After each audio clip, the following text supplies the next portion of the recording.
L'histoire que vous allez entendre maintenant est basée sur des faits réels. Les noms des personnages ont été modifiés pour préserver leur identité. Dans l'histoire d'aujourd'hui, un père célibataire lutte pour élever des triplés, mais des années plus tard, il découvre qu'ils ne sont pas les siens.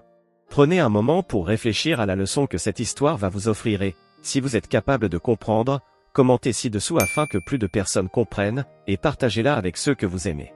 Merci et bonne histoire. Le ciel gris de Paris pesait lourdement sur les épaules de Jean-Luc Beaumont alors qu'il poussait la poussette triple à travers les portes ornées du cimetière du Père-Lachaise. Les feuilles mortes craquaient sous ses pas, leur son sec rappelant cruellement le vide laissé par la mort de sa femme, Amélie. « C'est aujourd'hui, mes petits, murmura-t-il aux trois bébés. Nous allons voir maman. » Les triplets, Léo, Hugo et Théo, gazouillaient innocemment, inconscients du poids du chagrin qui accablait leur père. Jean-Luc s'arrêta devant une tombe simple mais élégante, les mots gravés dans le marbre lui transperçant le cœur, « Amélie Beaumont, à jamais dans nos cœurs. » Alors qu'il déposait un bouquet de roses blanches, les préférées d'Amélie, une silhouette attira son attention. Un homme âgé, vêtu d'un costume sombre et d'un chapeau, se tenait à quelques pas, fixant intensément la tombe. « Excusez-moi, dit Jean-Luc, la voix tremblante de confusion et d'une pointe de colère. « Qui êtes-vous » L'homme se tourna lentement, révélant un visage marqué par les années et une tristesse profonde. « Ah, vous devez être Jean-Luc, dit-il avec un accent du Sud. Je m'appelle Étienne Deschamps. J'étais un vieil ami d'Amélie. » Jean-Luc fronça les sourcils. Amélie n'avait jamais mentionné cet homme. « Je ne comprends pas. Comment connaissiez-vous ma femme ?» Étienne s'approcha, ses yeux se posant sur les bébés. Un éclair de « quelque chose » passa sur son visage. De la reconnaissance? De la douleur? Jean-Luc ne pouvait le dire. C'est une longue histoire, mon garçon, soupira Étienne. Une histoire que je n'aurais jamais voulu raconter, mais le destin en a décidé autrement. Le vent se leva soudainement, faisant frissonner Jean-Luc. Il resserra instinctivement son emprise sur la poussette. Je ne comprends pas. Amélie ne m'a jamais parlé de vous. Étienne eut un rire amer. Oh, je n'en doute pas. Il y a beaucoup de choses qu'Amélie ne vous a pas dites, j'en ai peur. Le ton de sa voix fit monter une vague de panique en Jean-Luc. Que voulez-vous dire? Qui êtes-vous vraiment? Étienne s'approcha, ses yeux maintenant fixés sur les triplets. Ces enfants, ils sont magnifiques. Ils ont les yeux de leur mère, n'est-ce pas? Jean-Luc recula instinctivement. Comment pouvez-vous le savoir? Vous ne les avez même pas vus de près. Un sourire triste se dessina sur les lèvres d'Étienne. Oh, mais je les connais mieux que vous ne le pensez, Jean-Luc. Bien mieux. Le cœur de Jean-Luc commença à battre furieusement dans sa poitrine. Qu'est-ce que cela signifie? Je vous préviens, si vous ne vous expliquez pas immédiatement, j'appelle la sécurité. Étienne leva les mains en signe d'apaisement. Calmez-vous, mon garçon. Je ne suis pas ici pour causer des problèmes. Je suis ici pour corriger une erreur. Une terrible erreur. Il sortit de sa poche une enveloppe jaunie et la tendit à Jean-Luc. Lisez ceci. Cela expliquera tout. Mais je vous préviens, la vérité que contient cette lettre changera votre vie à jamais. Jean-Luc hésita, son regard passant de l'enveloppe mystérieuse à ses enfants, puis à la tombe d'Amélie. Le vent souffla à nouveau, plus fort cette fois, comme pour le pousser à prendre une décision. Qui êtes-vous réellement? Demanda-t-il une dernière fois, sa voix à peine audible par-dessus le bruissement des feuilles. Étienne le regarda droit dans les yeux, son regard empli d'une détermination féroce. Je suis l'homme qui va bouleverser votre monde, Jean-Luc Beaumont. Je suis le père de vos enfants. Le monde sembla s'arrêter autour de Jean-Luc. Les bruits du cimetière s'estompèrent, remplacés par le battement assourdissant de son cœur. Il fixa Étienne, cherchant dans ses traits un signe de mensonge, une indication que tout ceci n'était qu'une cruelle plaisanterie. Mais il ne vit que de la sincérité et de la douleur dans les yeux de l'homme plus âgé. « C'est impossible, murmura Jean-Luc, sa voix tremblante. Vous mentez. Amélie ne m'aurait jamais fait ça. Étienne secoua tristement la tête. Je comprends votre incrédulité, mon garçon. Mais la vérité est souvent plus complexe que nous ne le voudrions. Lisez la lettre. Elle contient toutes les réponses que vous cherchez. Jean-Luc prit l'enveloppe d'une main tremblante, sentant le poids du papier comme s'il s'agissait d'une bombe sur le point d'exploser. Il jeta un regard au triplet, qui le regardait avec de grands yeux innocents, inconscient du drame qui se déroulait autour d'eux. J'ai besoin de temps, dit-il finalement, glissant l'enveloppe dans sa poche. Je ne peux pas faire ça ici. Pas maintenant. Étienne hocha la tête avec compréhension. Bien sûr. Prenez votre temps. Mais n'attendez pas trop longtemps. Le temps est un luxe que nous n'avons pas toujours. Avec un dernier regard vers la tombe d'Amélie, Étienne tourna les talons et s'éloigna, laissant Jean-Luc seul avec ses enfants et 1 million de questions sans réponse. Le vent souffla à nouveau, faisant frissonner Jean-Luc jusqu'aux os. Il regarda la tombe d'Amélie, cherchant des réponses dans le marbre froid. « Que as-tu fait, Amélie » murmura-t-il, une larme coulant le long de sa joue. « Que as-tu fait » Les triplets commencèrent à s'agiter, sentant peut-être la détresse de leur père. Jean-Luc prit une profonde inspiration, essayant de se ressaisir. « Allez, mes petits, dit-il doucement, se forçant à sourire. Rentrons à la maison. » Alors qu'il poussait la poussette hors du cimetière, Jean-Luc ne pouvait s'empêcher de sentir le poids de l'enveloppe dans sa poche, comme une promesse de vérité qui pourrait détruire tout ce qu'il croyait savoir sur sa vie et sa famille. Jean-Luc Beaumont passa les jours suivants dans un brouillard de confusion et d'angoisse. L'enveloppe d'Étienne Deschamps restait intacte sur sa table de chevet, le narguant de ses secrets non révélés. Chaque fois qu'il tendait la main pour l'ouvrir, quelque chose le retenait, la peur, peut-être, ou un dernier vestige d'espoir que tout cela n'était qu'un terrible malentendu. Un soir, alors que les triplets dormaient enfin après une journée particulièrement difficile, Jean-Luc s'assit lourdement sur le canapé, l'enveloppe à la main. Le silence de l'appartement semblait assourdissant, amplifiant le bruit de son cœur qui battait la chamade. « Allez, ressaisis-toi » murmura-t-il pour lui-même. Avec des doigts tremblants, il déchira l'enveloppe et en sortit une lettre écrite à la main. L'écriture, élégante et familière, lui coupa le souffle. C'était celle d'Amélie. « Mon cher Jean-Luc » commençait la lettre. « Si tu lis ceci, c'est que je ne suis plus là pour te dire la vérité en face, et j'en suis profondément désolé. Il y a tant de choses que je t'ai cachées, tant de mensonges que j'ai dit pour protéger notre bonheur. Mais je ne peux plus porter ce fardeau, même dans la mort. » Jean-Luc dut s'arrêter, les larmes brouillant sa vision. Il prit une profonde inspiration et continua. « La vérité est que les enfants, nos précieux triplets, ne sont pas biologiquement les tiens. Avant de te rencontrer, j'étais dans une relation compliquée avec Étienne Deschamps. C'était mon professeur à l'université, et notre liaison était un secret honteux. Quand j'ai découvert que j'étais enceinte, j'ai paniqué. Étienne était marié, beaucoup plus âgé, et je savais que notre relation n'avait pas d'avenir. » Les mains de Jean-Luc tremblaient tellement qu'il pouvait à peine tenir la lettre. Il se leva brusquement, marchant de long en large dans le salon, essayant de calmer la tempête d'émotions qui faisait rage en lui. « C'est impossible, murmura-t-il, la voix brisée. Amélie, comment as-tu pu me faire ça ?» Il reprit sa lecture, chaque mot s'enfonçant comme un poignard dans son cœur. « Quand je t'ai rencontré, Jean-Luc, j'ai vu une chance de tout recommencer. Tu étais si gentil, si aimant. J'ai su que tu serais un père merveilleux pour ses enfants.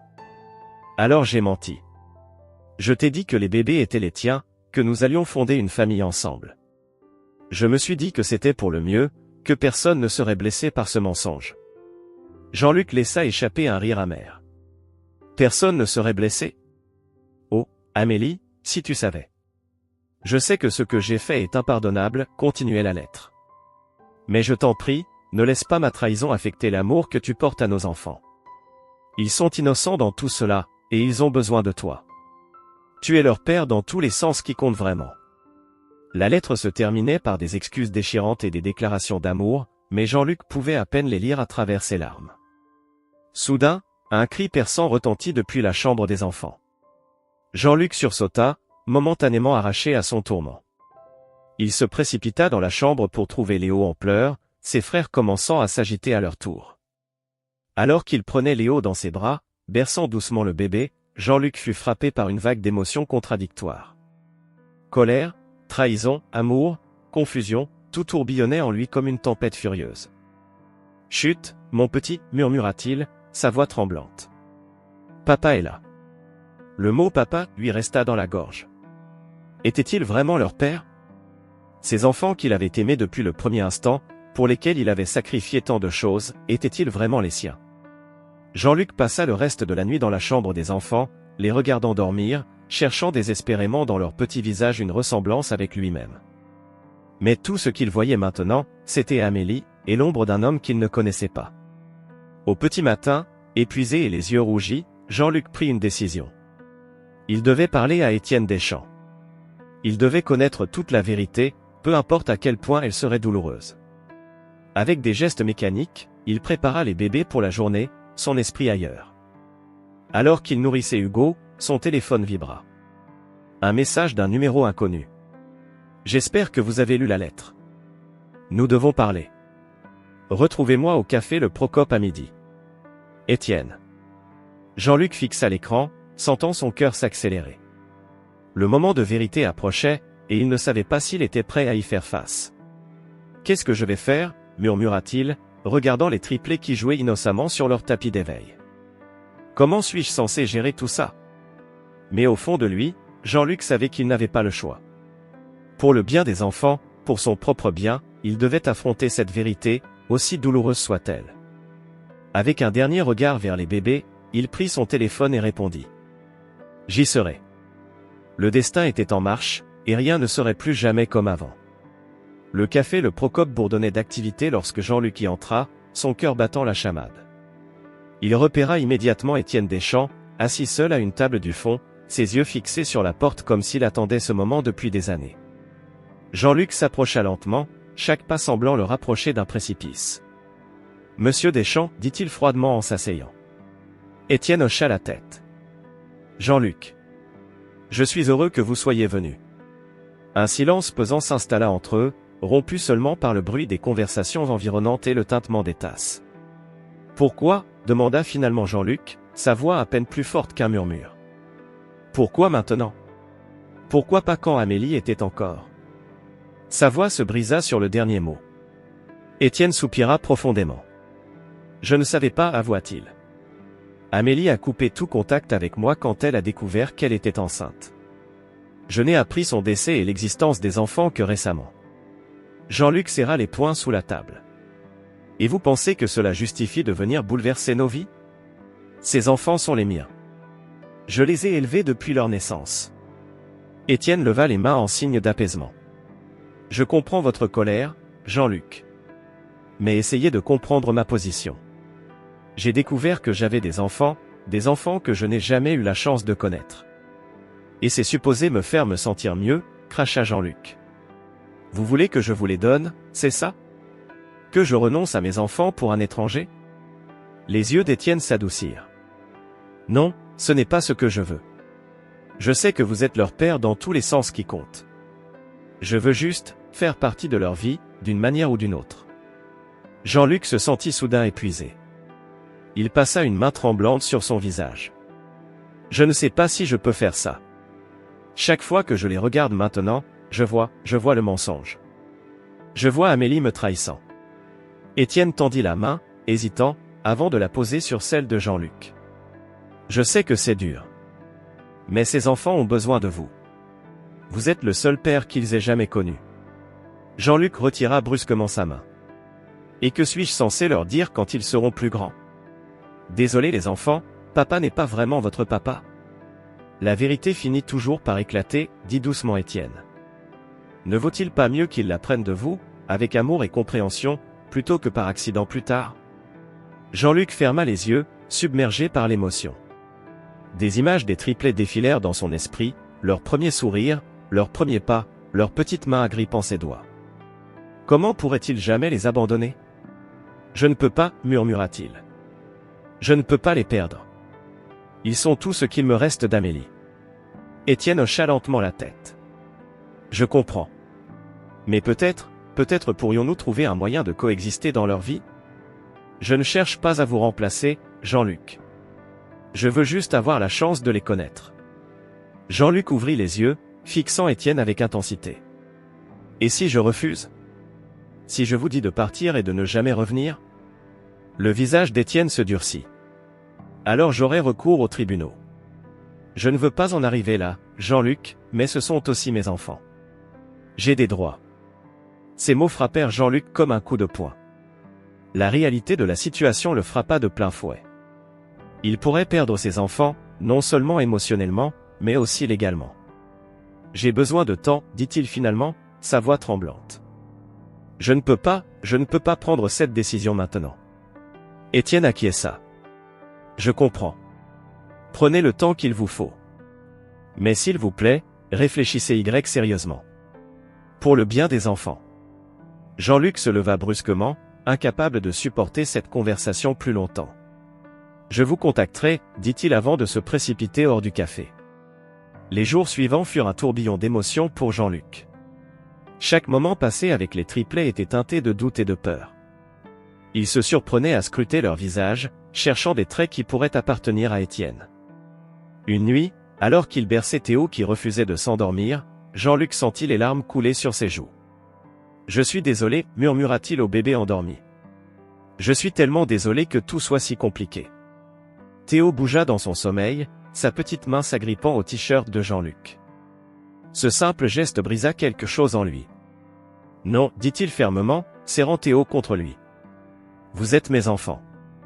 Peu importe ce que dit la biologie, peu importe ce que disent les tribunaux. Je suis votre père, et je me battrai pour vous jusqu'à mon dernier souffle. Avec cette résolution nouvelle, Jean-Luc prit son téléphone et composa le numéro d'Étienne.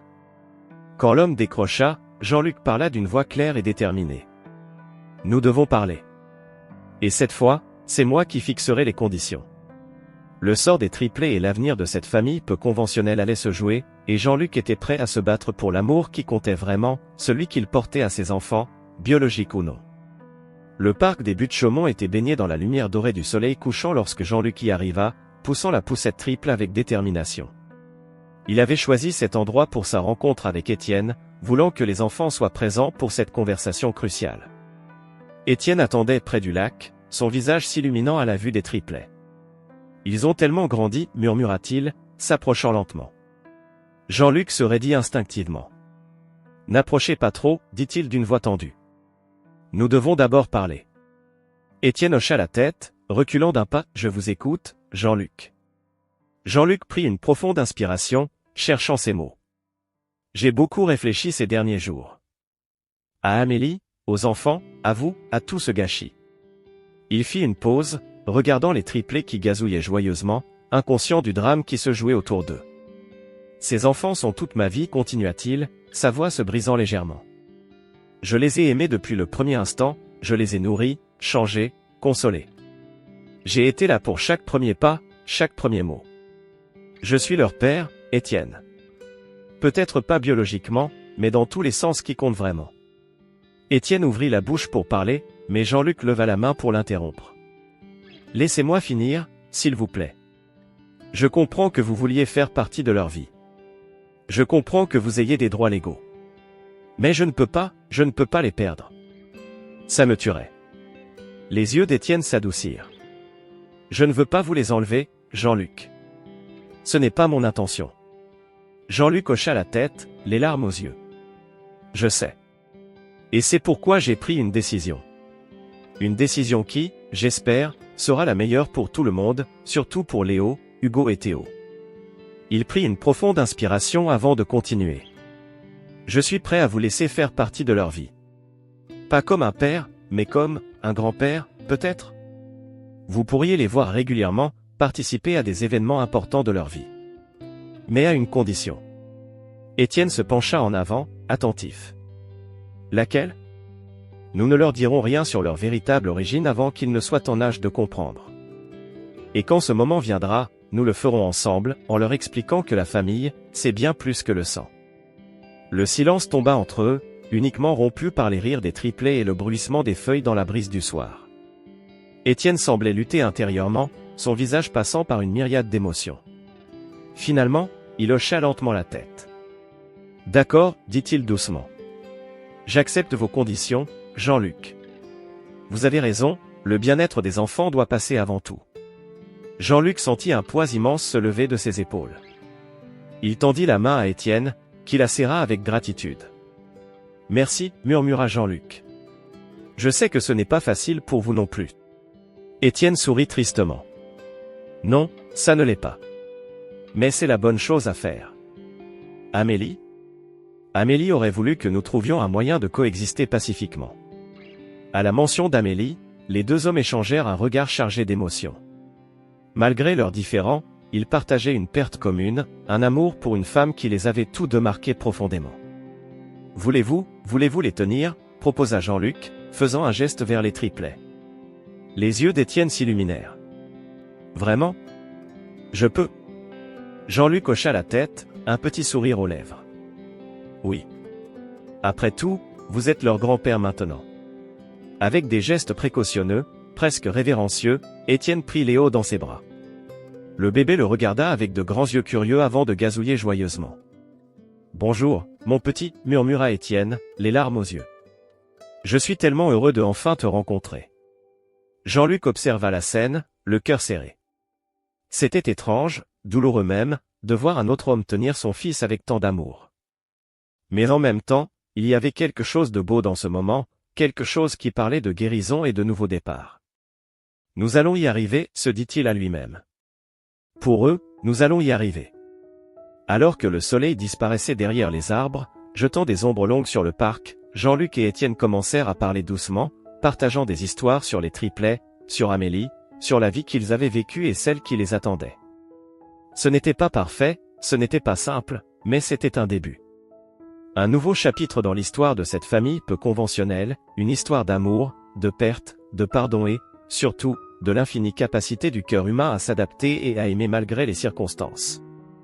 Alors qu'ils quittaient le parc, les triplets endormis dans leur poussette, Jean-Luc se sentit, pour la première fois depuis des semaines, en paix avec sa décision. L'avenir était incertain, mais une chose était sûre, ses enfants seraient aimés, quoi qu'il arrive. 6 ans s'étaient écoulés depuis cette soirée fatidique au parc des Buttes-Chaumont. Jean-Luc et Étienne avaient réussi à maintenir un équilibre fragile, Étienne jouant le rôle du grand-père aimant tandis que Jean-Luc restait le père dévoué des triplets. Léo, Hugo et Théo avaient grandi, devenant des petits garçons pleins de vie, chacun avec sa propre personnalité distincte. Un soir d'automne, alors que les feuilles dorées tourbillonnaient dans les rues de Paris, Jean-Luc reçut un appel inattendu d'Étienne. « Jean-Luc », la voix d'Étienne tremblait à l'autre bout du fil. « Il faut qu'on parle. C'est urgent. » Intrigué et légèrement inquiet, Jean-Luc accepta de le rencontrer le lendemain à son appartement, pendant que les enfants seraient à l'école. Le jour suivant, lorsqu'Étienne arriva, Jean-Luc fut frappé par son apparence.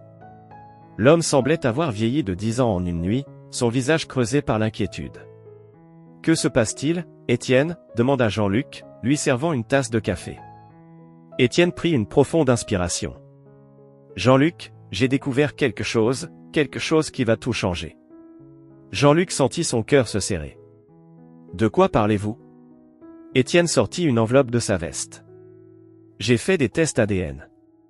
Sur moi et sur les enfants. » Le monde de Jean-Luc sembla s'arrêter. « Vous avez fait quoi ? Sans ma permission ? » Je sais, Étienne leva les mains en signe d'apaisement. « C'était mal, j'aurais dû vous en parler. Mais ce n'est pas le plus important. Jean-Luc, les résultats. » Jean-Luc se leva brusquement, renversant presque sa tasse. « Je ne veux pas savoir. Ça ne change rien. Ces enfants sont les miens, point final. » Jean-Luc, écoutez-moi, insista Étienne. Les résultats montrent que je ne suis pas leur père biologique. Et vous non plus. Un silence assourdissant tomba sur la pièce. Jean-Luc se rassit lentement, son visage pâle comme un linge. Quoi ? Étienne ouvrit l'enveloppe d'une main tremblante. Les tests sont formels. Ni vous ni moi ne sommes génétiquement liés au triplet. Jean-Luc secoua la tête, incrédule. C'est impossible. Amélie, elle m'a dit que c'était vous. Elle vous a dit que c'était vous. Comment ? Je ne sais pas, admit Étienne. Mais il y a plus. J'ai fait des recherches, Jean-Luc. J'ai trouvé quelque chose sur Amélie. Jean-Luc le regarda, les yeux écarquillés. Quoi ? Qu'avez-vous trouvé ? Étienne sortit un autre document de sa veste. C'est un rapport médical. Amélie, elle était stérile, Jean-Luc. Elle ne pouvait pas avoir d'enfant. Le monde de Jean-Luc s'effondra. Il se prit la tête entre les mains, submergé par les révélations. Non. Ce n'est pas possible. Pourquoi ? Pourquoi aurait-elle fait ça? Étienne posa une main sur l'épaule de Jean-Luc. Je crois qu'elle a adopté ses enfants. Illégalement. C'est la seule explication. Jean-Luc releva la tête, les yeux brillants de larmes. Mais pourquoi nous mentir? Pourquoi cette mascarade? Je ne sais pas, soupira Étienne. Peut-être avait-elle peur de perdre l'un de nous. Peut-être pensait-elle que c'était la seule façon d'avoir la famille qu'elle désirait tant. Un silence pesant s'installa entre eux, chacun perdu dans ses pensées. Jean-Luc se leva et alla à la fenêtre, regardant la ville sans la voir vraiment. « Que allons-nous faire maintenant » demanda-t-il finalement, sa voix à peine plus forte qu'un murmure. Étienne se leva à son tour. « C'est à vous de décider, Jean-Luc. Vous êtes leur père, vous les avez élevés. Légalement, moralement, émotionnellement, ce sont vos enfants. » Jean-Luc se tourna vers lui, les yeux remplis de détermination. « Ils sont mes enfants. Rien ne changera jamais ça. Mais, nous devons savoir d'où ils viennent. Pour leur bien. » Étienne hocha la tête. « Je suis d'accord. Nous leur devons la vérité, quand ils seront prêts à l'entendre. » « Et en attendant, demanda Jean-Luc. « En attendant, nous continuons à les aimer, à les protéger, à être la famille qu'ils méritent, répondit Étienne. Jean-Luc acquiesça lentement. Oui. C'est ce qu'Amélie aurait voulu. Malgré ses erreurs, elle les aimait. Elle nous aimait tous. Alors que le soleil commençait à décliner, Jean-Luc et Étienne se retrouvèrent à planifier leur prochaine étape. Ils savaient que le chemin à venir serait difficile, rempli de questions sans réponse et de vérités douloureuses. Mais ils étaient déterminés à le parcourir ensemble, pour le bien des trois petits garçons qui avaient, sans le savoir, uni leur destin de manière si inattendue. Cette révélation, aussi choquante soit-elle, n'avait fait que renforcer une vérité que Jean-Luc avait toujours su au fond de lui, l'amour d'un parent ne dépend pas du sang, mais du cœur. Et son cœur appartenait entièrement à Léo, Hugo et Théo, peu importe d'où ils venaient. 10 ans s'étaient écoulés depuis la révélation bouleversante sur l'origine des triplets. Léo, Hugo et Théo avaient maintenant 16 ans, des adolescents pleins de vie et de questions. Jean-Luc et Étienne avaient décidé qu'il était temps de leur dire la vérité. Un samedi matin d'été, Jean-Luc rassembla les garçons dans le salon. Étienne était là aussi, son visage grave reflétant l'importance du moment. « Les garçons » commença Jean-Luc, sa voix tremblante malgré ses efforts pour rester calme. « Nous avons quelque chose d'important à vous dire. » Les triplets échangèrent des regards inquiets. Léo, toujours le plus direct, demanda « Qu'est-ce qui se passe, papa? On a fait quelque chose de mal ?» Jean-Luc secoua la tête, un faible sourire aux lèvres. « Non, vous n'avez rien fait de mal. C'est à propos de votre mère. Et de vos origines. » Pendant l'heure suivante, Jean-Luc et Étienne racontèrent toute l'histoire. L'infertilité d'Amélie, son désespoir, la décision d'adopter illégalement, les mensonges qu'elle avait tissés autour de tous. Les garçons écoutèrent en silence, leur visage passant de la confusion à la colère, puis à la tristesse. Quand ils eurent fini, un silence pesant s'abattit sur la pièce. Finalement, Hugo, toujours le plus sensible des trois, demanda d'une voix brisée, « Alors, tu n'es pas vraiment notre père ?» Le cœur de Jean-Luc se serra. Il s'agenouilla devant Hugo, prenant ses mains dans les siennes. « Hugo, écoute-moi bien. Je suis votre père. Peut-être pas par le sang, mais par l'amour, par chaque moment que nous avons partagé ensemble. Rien ne changera jamais ça. » Théo, le plus pragmatique, intervint, « Mais légalement ? Qu'est-ce que ça signifie pour nous ?» Étienne prit la parole. « Légalement, Jean-Luc est votre père. L'adoption, même si elle a été faite de manière non conventionnelle, reste valide. Vous n'avez rien à craindre de ce côté-là. » Léo, qui était resté silencieux jusque-là, se leva brusquement. « J'ai besoin d'air, dit-il avant de sortir en claquant la porte. Jean-Luc fit un geste pour le suivre, mais Étienne l'arrêta. « Laisse-lui du temps. C'est beaucoup à digérer. » Les jours qui suivirent furent tendus. Les garçons oscillaient entre colère, confusion et besoin de réconfort.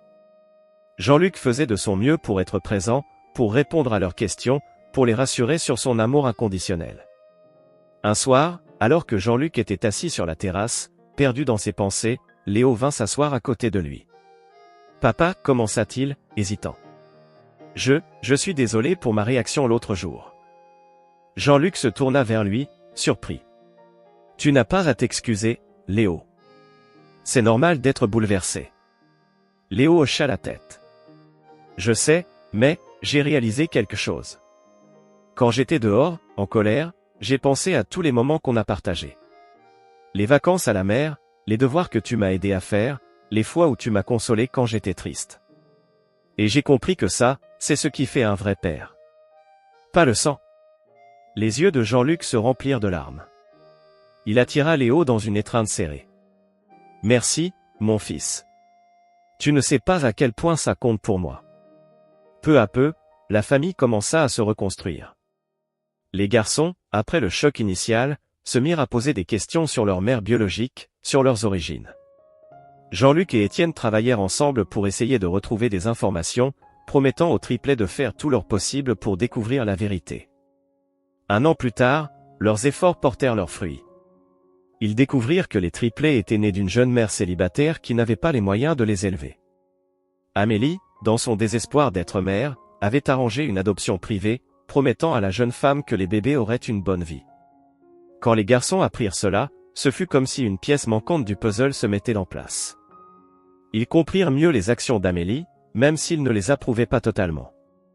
Elle nous aimait vraiment, dit Hugo un soir, alors qu'il regardait de vieilles photos de famille. Elle a fait des erreurs, mais elle nous aimait. Jean-Luc acquiesça, la gorge serrée. Oui, elle vous aimait plus que tout au monde. Et moi aussi, je vous aime plus que tout. Étienne, qui était devenu une partie intégrante de leur famille élargie, ajouta, l'amour peut prendre de nombreuses formes. Parfois, il nous pousse à faire des choses que nous regrettons. Mais l'amour véritable, celui qui dure, c'est celui qui nous pousse à être meilleurs, à nous pardonner, à grandir ensemble. Les triplets échangèrent un regard, puis se tournèrent vers Jean-Luc et Étienne. Dans un mouvement spontané, ils les enveloppèrent dans une étreinte collective. Nous sommes une famille, dit Théo. Peu importe comment nous sommes arrivés là, nous sommes une famille. Jean-Luc sentit son cœur se gonfler de fierté et d'amour. Oui, leur chemin avait été compliqué, rempli de détours inattendus et de révélations choquantes. Mais au final, ils étaient là, ensemble, plus forts que jamais. Alors qu'ils se séparaient, riant et essuyant quelques larmes, Jean-Luc réalisa que c'était ça, la vraie rédemption. Pas l'effacement du passé, mais l'acceptation de celui-ci et la détermination à construire un avenir meilleur, ensemble. L'ombre d'Amélie planait toujours sur eux, mais non plus comme un secret honteux. Elle faisait partie de leur histoire, une histoire d'amour complexe et imparfaite, mais une histoire d'amour tout de même. Et tandis que le soleil se couchait sur Paris, baignant la ville de lumière dorée, Jean-Luc se dit que parfois, les familles les plus fortes sont celles qui sont forgées par l'adversité, unies non pas par le sang, mais par le choix de s'aimer malgré tout.